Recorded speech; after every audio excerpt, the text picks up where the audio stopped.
Maxie. Hey, how are you? It's Callum Wilkie here, Past Meets Future with Max Hudghton. We're going to be trading tales today, brought to you by CMC Markets.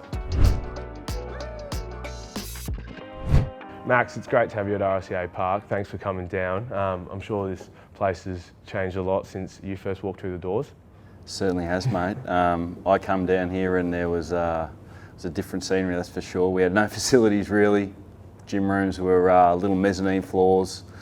Certainly a different place, that's for sure. The old stands were rickety and rusty, but did have a bit of character, but wasn't AFL level back then. Yeah, so you guys are pretty blessed now, that's for sure. Yeah, I know. I think boys sort of don't really appreciate how good we've got it here. I mean, we've seen photos of what it was like in the past, and you look at it now, it's an amazing facility. Well, we'll get into your footy. We got a bit like me, you debuted in round one after being drafted. Yep.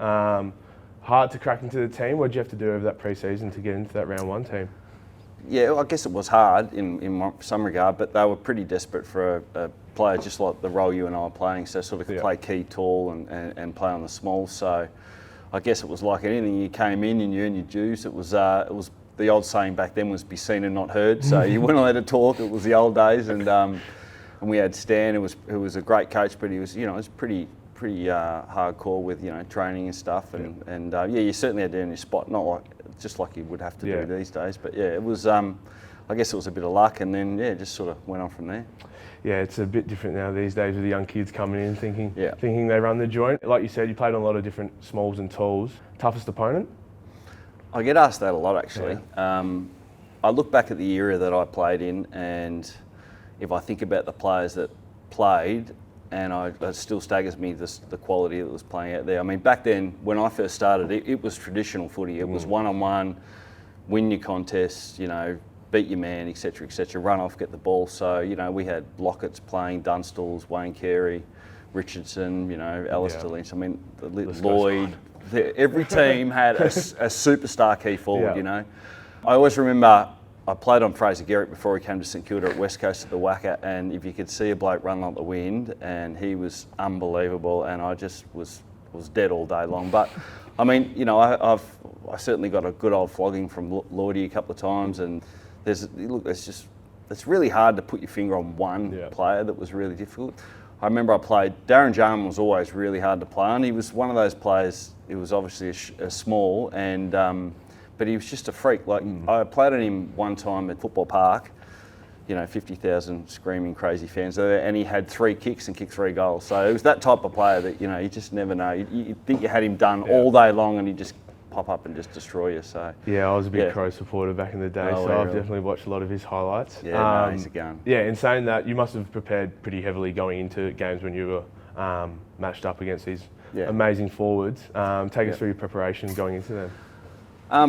I always, a lot of your work's done before you even run out on the field, I reckon. I did a lot of work on just watching the way they played, how they led up to the ball, whether they like to get you up the ground, run you back, and then you prepare like that. So I always believe that 80% of your work was done before the ball even got to you. So you want to try and get him in the least beneficial position for them to get the ball, and if they have to get it really wide. So I used to do a lot of work, just corridor stuff, and watch the way they played. Yeah, I mean, if they were an opportunist forward where they try and suck you up, get you under the ball, I mean, there's so many elements, and I suppose being able to play on a tall and a small sort of helped me play on the players who could play tall and small, so as you probably know. Yeah, definitely. The whole, defensive side of the game's changed with, it's gone from less one-on-one, as you said, to now more of a team structure.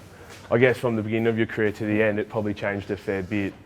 Did that sort of help you in your way, because having more people, help you with your role? That's a really good point, because when I started in 96, 97, one-on-one, beat your man, do your job, there wasn't a lot of rolling off to help your man. And then maybe early 2000s, if you had the opportunity to roll off your man and help out, vice versa. But sort of around 2008-ish, when Clarko was doing the box and the press and everything like that, it started to get a bit, I wouldn't say easier, but a lot different, and you had to play a lot different. And then 2009 came when Rossi started to really hit his straps.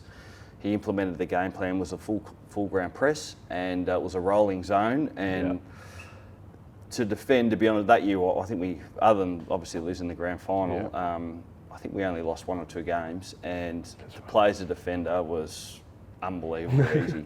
But probably to my detriment, I got dropped late 2009, just before the grand final. But I sort of struggled. I struggled a bit with injury that year, but I was very much probably too narrow-minded on the way I'd played for 14 years before that. So when the rolling zone came on, I used to hate leaving my man because I was so used to playing on my man, and I obviously adapted, but probably not to the way that probably benefited me staying in the side. Yeah. And you were a no-fuss defender like we all are.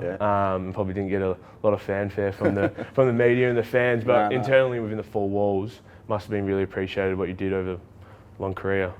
I just love playing footy with my teammates. So whatever I had to do, and I didn't and still don't care about the fanfare. I don't have a photo up of football at home. If you came to my house, you wouldn't even known I play footy. We don't talk about it. So maybe that's just the reflection of the way I was. But it's certainly an amazing part of my life. But it feels like another life now. So what I'm on, sort of 12, 13 years done, doesn't feel like it even happened. So, wow. Yeah, it's sort of weird. It's weird. Yeah. What was the biggest challenge you faced, I guess, during your time here? Oh, definitely 2009. It's funny when you start out playing footy at an AFL club, you want to get drafted, right? That's all young kid wants to get drafted. And then so we get drafted and then you want to play. So you want to play your first game, so you play your first game. And when you sort of break it down through what your mind goes through, then you want to cement a spot on the side, then you want to get and then you go, it'd be great if we win a flag, but you're so young, you don't really realise the what it really means. So I've probably got two parts of my footy career that were the hardest. One was 2009 when I played for so many years and not won a flag, and I was at the end of my career, I was 33, and all I wanted to do was win a flag. So 2008, we came close and we were building, and then 2000, and I had a really good 2008. I was in the All-Australian squad. I didn't make the actual team, but I was in the squad, so I had a good year.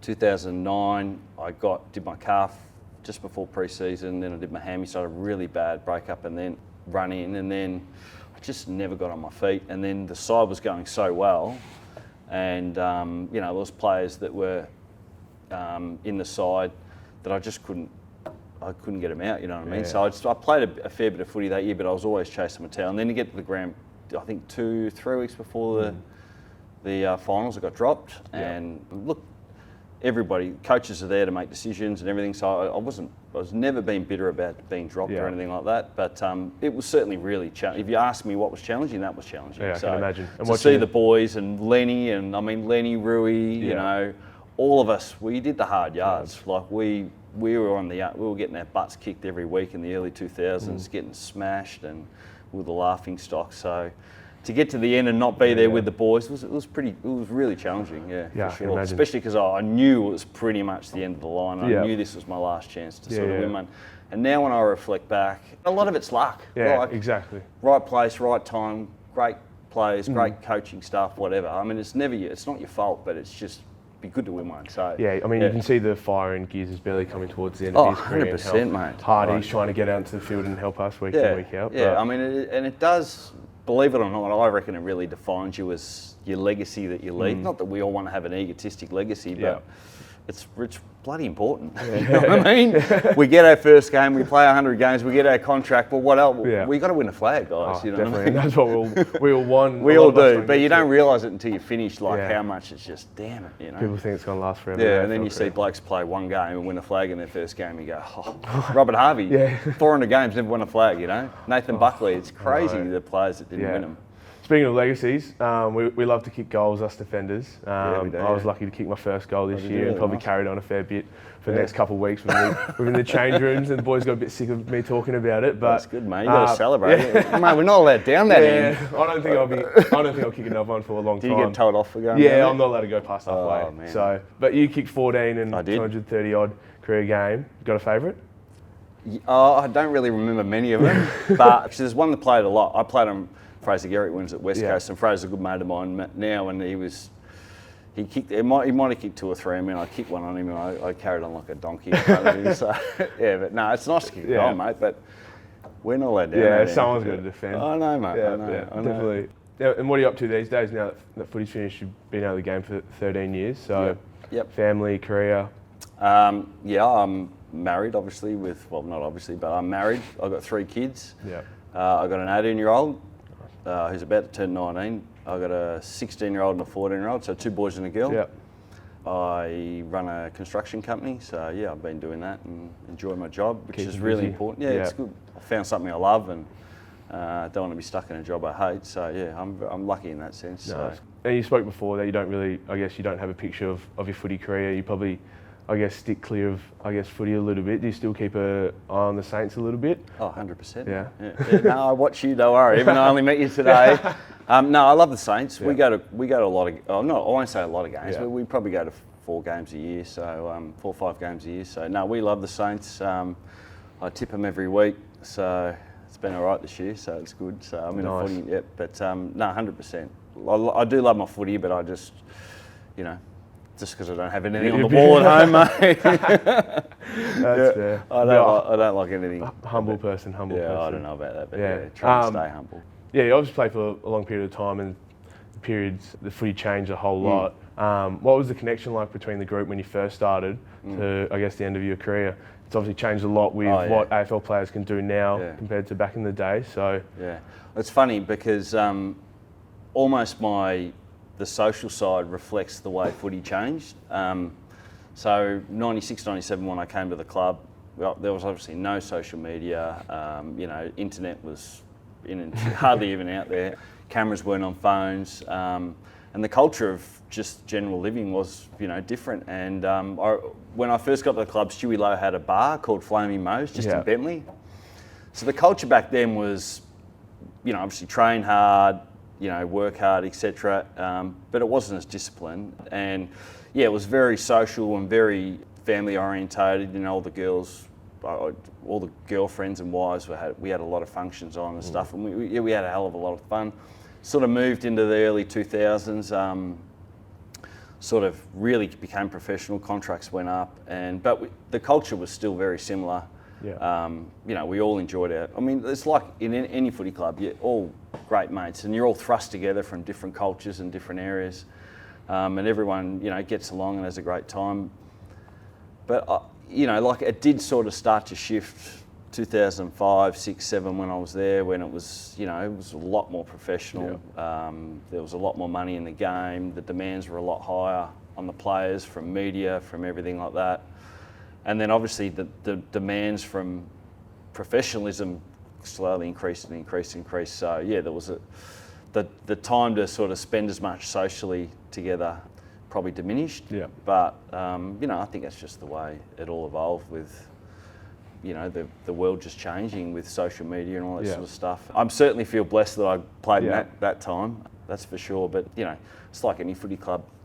It's a great environment to hang out with, and I think as you get older, like for me, as I was a young fella coming through, and then we'd be telling all the stories to all the older guys, and they'd be like sitting at the end of that, where'd you go? What this, and we'd be like, and everyone would be so.